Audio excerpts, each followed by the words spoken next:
So tonight, I'm going to talk about the Dragnet parable in Matthew 13, verses 47 through 50. It's a little different kind of fishing. These guys use nets, use a net, so I guess I did use a net, a cast net. Okay, verse 47.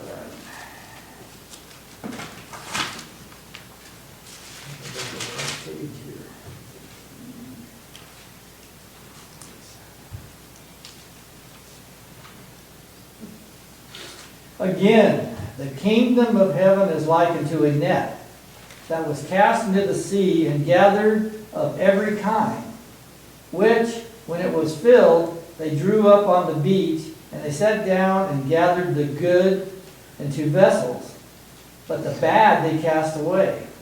So shall it be, the end of the world. The angel shall come forth and sever the wicked from among the righteous, and shall cast them into the furnace of fire. There shall be the weeping and the gnashing of teeth. Doesn't sound like a good fishing story when you first read that, but this is loaded with a lot of good information.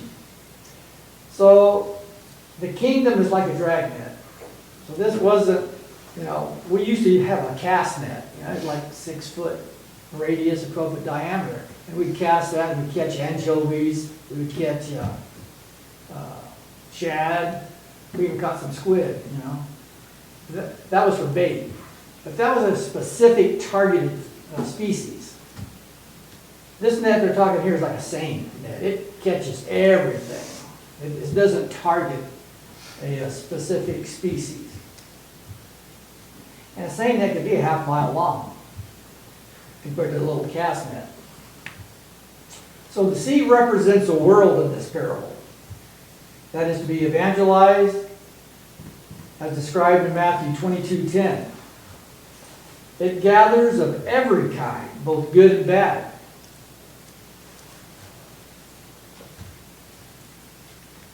In evangelizing, sometimes the bad are gathered in with the good.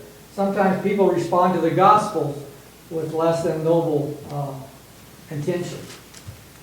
And so you have members of the church, there's good members and there's bad members, but the gospel applies to all. We evangelize to all. We can't judge people because you don't know who the good or bad are going to, or which people are going to be good or bad.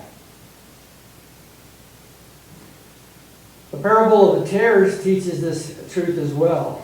But good and bad were gathered into the marriage feast in Matthew 22. In verse 48 now, when it was filled, the net was drawn upon the beach. The net will be filled when God's full purpose for redemption is realized, as stated in Kaufman's commentary. The drawing up on the beach is the coming judgment, per verse 49. Notice that as long as the fish were in the water, they could go to and fro and do whatever they want. But once you drag that net up on the beach, the fish don't have the option. The fisherman has all the control of their movement. And the fishermen sat down and gathered the good into the vessels, but cast away the bad. The men who do the separation, signify angels, will be used by God's judgment for verse 49. They sat down. That indicates judgment. Can you imagine God sitting on the throne, you come before the throne, or you go before a judge? Judgment and deliberation, not capriciousness. An order of gathering is implied. No order of gathering is implied. Unlike in the parable of the tares, the bad were gathered first, but here there is no order. The good are gathered into vessels for preserving. This is heaven. These vessels are heaven. There are many biblical figures for heaven.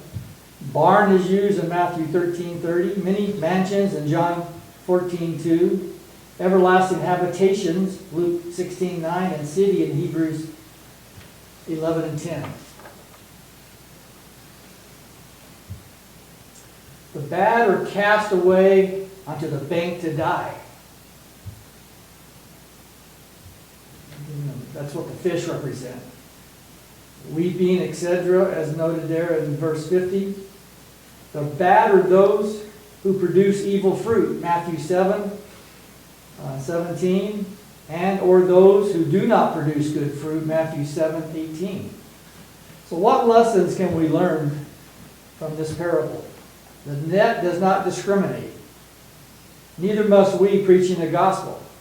We need to, like it gathered all things that in the net, we need to preach all things in the Bible. We can't pick and choose what we like. Only those from the net, kingdom, the church, are taken into vessels, heaven. It is not just enough to be in the net, the church. One must also be faithful. Let's read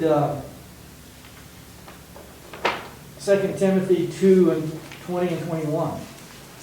Get a little bit more insight on vessels. First, 2 Timothy 2:20 and 21. Now in a great house there are not only vessels of gold and of silver, but also of wood and of earth, and some unto honor and some unto dishonor. If a man therefore purge himself from these, he shall be a vessel unto honor, sanctified, meet for the master's use, prepared unto every good works. So God will purge evil from his kingdom. And to get the grand picture of what was going on, this is when Jesus he's in a boat preaching to the multitude, and there's a crowd. Everybody was tight in, packed in, listening to every word. They felt the urgency. And Christ taught many parables for different reasons, which we don't have time to go into tonight. But anyways, that's the parable of the Dragnet. So if there's anyone that needs to respond to the gospel, we invite you to come as we stand and sing.